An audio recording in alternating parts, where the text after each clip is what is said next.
Bel Mariano naloka, kinilig ng tanungin ni Rufa kung jowa na si Donnie Pangilinan. Aminado si Rufa Gutierrez na ngayon pa lang ay nasa sad na siya dahil patapos na ang taping nila ng Can't Buy Me Love, dahil sa May 10 na nga ang finale airing nila sa Free TV. Siyempre una silang magtatapos sa Netflix. Malapit si Rufa sa Dunbel Love Team na mga bida sa kanilang serye. Tinanong ko nga si Rufa kung inusisa na ba niya sina Donnie Pangilinan, Bel Mariano sa real score sa mga ito. Kung tinanong na ba niya ang dalawa kung magjowa na nga ba ang mga ito. Hahaha, at first, sa look test pa lang namin, I asked Bel. Parang nagulat nga si Bel sa tanong ko. Hahaha, hindi talaga siya nakasagot, pero nag-giggle siya, ha. Kinilig si Bel sa tanong ko. Sabi lang niya, Miss Rufa, at nag-giggle nga.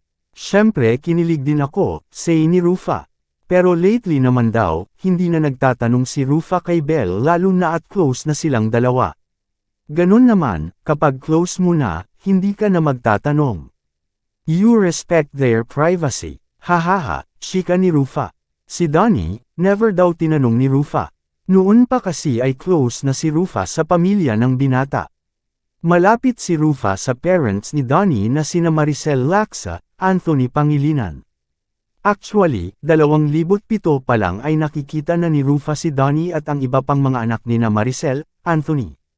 So I'm close to the family kaya hindi ako nagtatanong, say pa ni Rufa. Nako, since close nga ako kay Rufa, ayoko na lang magtanong sa kanya kung may duda ba siya na magjowa na talaga sina Donnie, Bel. Anyway, marami pa raw kaganapan sa Can't Buy Me Love, pero bawal daw magkwento ang cast. May NDA, Non-Disclosure Agreement, na raw na pinirmahan ng cast para hindi ma-reveal ang mga mangyayari sa serye. Mr. Kasag pa subscribe for more videos.